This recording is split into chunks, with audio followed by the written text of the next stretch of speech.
မိုးစိုးပိုင်းနဲ့သွေးစိုးပုတ်ကောင်တော့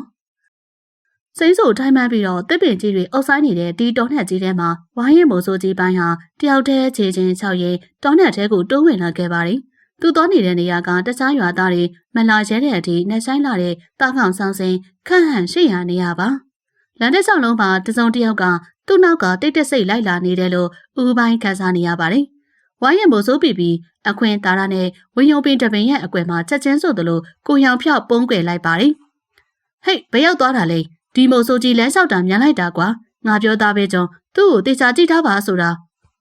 ပေါ်နဲ့ကျော်ဆိုတဲ့မိုးစိုးငယ်နေရောက်ဟာဦးပိုင်းနောက်ကိုခိုးလိုက်နေရင်လမ်းပြောက်ပြီးညှဉ်းညူနေကြတာပါငါဒီမှာဦးပိုင်းရဲ့အသက်မမကြီးနောက်ကောက်ထွက်လာတဲ့အခါသူတို့နှစ်ယောက်လမ်းဖြန့်သွားပြီးချက်ချင်းချင်းလှည့်ကြည့်လိုက်တော့ဦးပိုင်းကသူတို့ကိုတနက်နဲ့ချိန်ထားတာကိုတွေ့လိုက်ကြပါတယ်စိတ်လျှော့ပါမိုးစိုးကြီးကျွန်တော်တို့မိုးစိုးကြီးနဲ့အတူတောလိုက်တာကိုစမ်းကြည့်ခြင်းလို့ပါတက်တက်ပြောရင်ခွင့်ပြုမှာမဟုတ်လို့ခိုးလိုက်လာတာပါဦးပိုင်းကတနက်ကိုနှိပ်လိုက်ရင်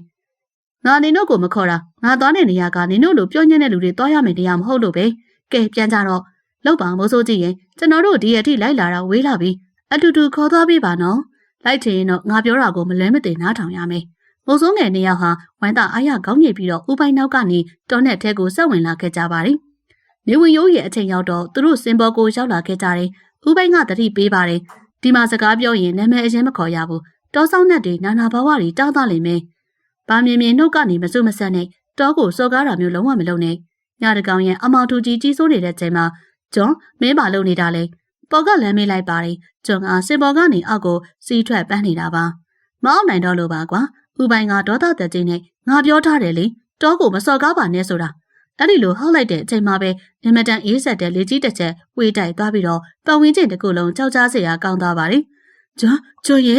ဆယောက်ကနေ၆ကက်အတန်ကျင်းနဲ့လှမ်းခေါ်နေတဲ့အတန်ကြားလိုက်ကြပါတယ်။ငိုကြည့်လိုက်တဲ့အခါမှာတော့သပင်းဖြူအရှိကြီးတွေနဲ့အဖွားကြီးတယောက်သူ့ရဲ့လက်ဘင်းနဲ့ခြေထောက်တွေဟာလူနဲ့မတူပဲပိန်လီရှေ့ထွက်နေပါတယ်။လက်ထဲမှာလည်းတင်နေတဲ့တောချက်တကောင်ကိုကင်ထားတယ်။စားမလားလို့မေးရင်နဲ့အဖွားကြီးကအဲ့ဒီကြက်အစိမ်းနာကြီးကိုသူတို့ရှေ့မှာတင်တဆစီဆွဲဖြဲကိုက်စားပြပါတော့တယ်။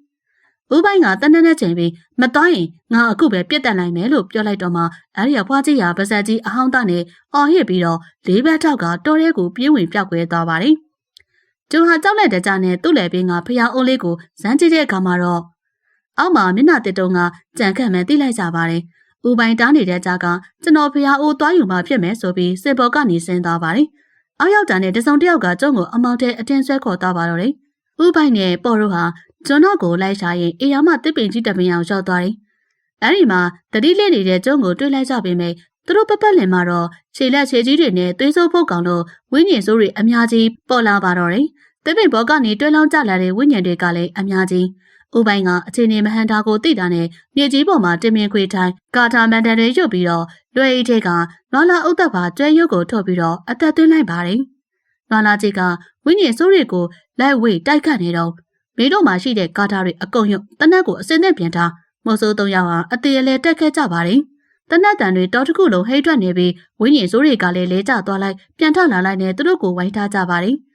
နေရောင်ကြီးအနေငယ်ပေါ်လာတဲ့အခါမှာဝင်းညင်စိုးတွေဟာညင်းညူရင်တောထဲကိုပြောင်းဝင်သွားကြပါတော့တယ်ကျိုးနဲ့ဘော်တို့ဟာမသေးပဲအသက်ရှင်ရလို့ငိုပြီးတော့ဝမ်းသာနေကြတယ်ဦးပိုင်ကတစ်ပင်ကြီးကိုမောကြည့်ရင်တောစီကန့်ကိုဖျောက်ဖျက်ရင်တောဆောင်တွေကမဆောင်လျှောက်တော့ဘူးအဲ့ဒီကဒီလိုဝင်းညင်စိုးတွေကရံမှုတော့တာပဲလို့စုံမလိုက်ပါတယ်